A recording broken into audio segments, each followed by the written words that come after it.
Ავიღოთ გამოხმაურებებით ოპოზიციიდან მაიკლ კარპენტერის გზავნილი, რომ შტატებს გაუჭირდება საქართველოსთან ურთიერთობის დალაგება მისი გეოპოლიტიკური ორიენტაციის გამო არის ის, რასაც თავადაც პროგნოზირებდნენ და ელოდებოდნენ, რადგან ამბობენ, რომ ქართული ოცნების პირობებში შეუძლებელია შეერთებულ შტატებთან სტრატეგიული პარტნიორობის აღდგენა. მართალია კარპენტერი არის წინა ადმინისტრაციის წარმომადგენელი, ყოფილი მაღალჩინოსანი, თუმცა ერთი რამ ცხადია, რომ ადმინისტრაციის ცვლილების მიუხედავად შეერთებული შტატების საგარეო პოლიტიკა და პრიორიტეტები არ იცვლება, ის ვერ ამყარებს ურთიერთობას ანტიამერიკულ ავტორიტარულ რეჟიმებთან, სწორედ ასე შეაფასა მაიკლ კარპენტერმა ქართული ოცნების პოლიტიკა. რაც შეეხება რა შეიძლება იყოს პერსპექტივა დანახული ამ ვითარებაში, ოპოზიცია ამბობს, რომ ქვეყნის შიგნით ცვლილების გარეშე არაფერი გამოვა და ურთიერთობები არც შეერთებულ შტატებთან, არც ევროკავშირთან არ დალაგდება. რაც შეეხება ქვეყნის გარეთ პარტნიორების დახმარებას ქართული ხალხის მიმართ, ეს მხოლოდ ასე წარმოუდგენიათ ოპოზიციის წარმომადგენლებს, რომ გაგრძელდეს სანქციების პოლიტიკა ქართული ოცნების მაღალჩინოსნებზე. ის შეფასება, რაც კეთდება ამერიკის შეერთებული შტატების ყოფილი მაღალჩინოსანის და ამ რეგიონის ერთ-ერთი ყველაზე საუკეთესო ექსპერტის მიერ ადასტურებს იმას, რასაც ჩვენ ვამბობთ, რომ ბიძინა ივანიშვილის ხელისუფლების პირობებში არანაირი პოტენციალი არ არსებობს ამერიკის შეერთებულ შტატებს და საქართველოს შორის ურთიერთობების გადატვირთვის და საქართველოს რჩება სწორედ იმ რეგიონალური პროექტების მიღმა, რომელიც თვისობრივად შეცვლის ცხოვრებას ჩვენს მეზობელ სახელმწიფოებში. აზერბაიჯანი და სომხეთი უახლოეს მომავალში მიიღებენ უზარმაზარ ფინანსურ დახმარებას და ინვესტიციებს ამერიკის შეერთებული შტატებისგან, პოლიტიკურ მხარდაჭერას და უსაფრთხოების გარანტიებს. საქართველო კი რჩება გაზრდილ სიღარიბეში, უპერსპექტივობაში.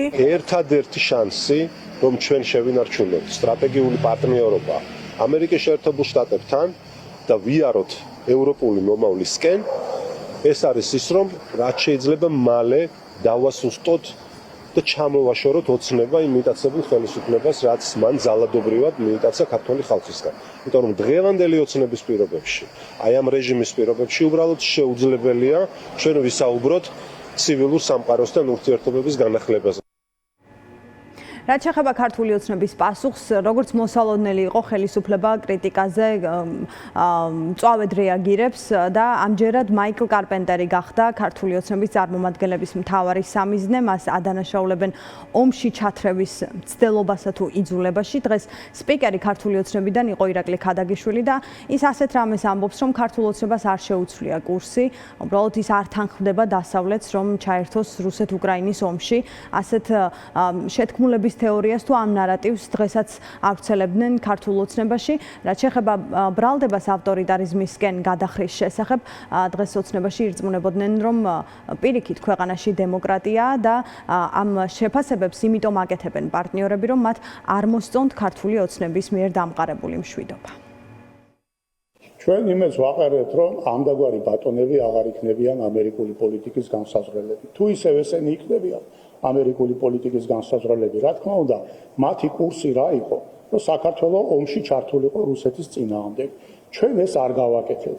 მშვიდობა შევინარჩუნეთ. მათთვის ეს მშვიდობა მიუღებელი იყო მათი გეოპოლიტიკური მიზნებისათვის. და გამომდინარე აქედან, თუ ისევ ესეთი ტიპის მოთხოვნები იქნება, რა თქმა უნდა, ჩვენი გზები ვერ იქნება თანხმდრელი. ჩვენ მეტი კურსი კი არ შეგვიძლია. ანუ 2008 წელს რომ ომში ესე გავეხვიეთ, იგივე კურსი ეხლა რო აღარ გამოვა, ეს არის მათთვის კურსის შეცვლა. ავტორიტარიზმი იცით რა არის? რომ თქვენი ტელეკომპანია და არც ერთი მედია არ უნდა არსებობდეს იმ ქვეყანაში. აი ეს არის ავტორიტარიზმი. და აქ ავტორიტარიზმი კი არა, დემოკრატიაა. ასე ეხმაურებიან მაიკლ კარპენტერის განცხადებას თბილისში. თეთრი სახლის ყოფილმა მაღალჩინოსანმა ინტერვიუ მისცა Independence Avenue მედიას.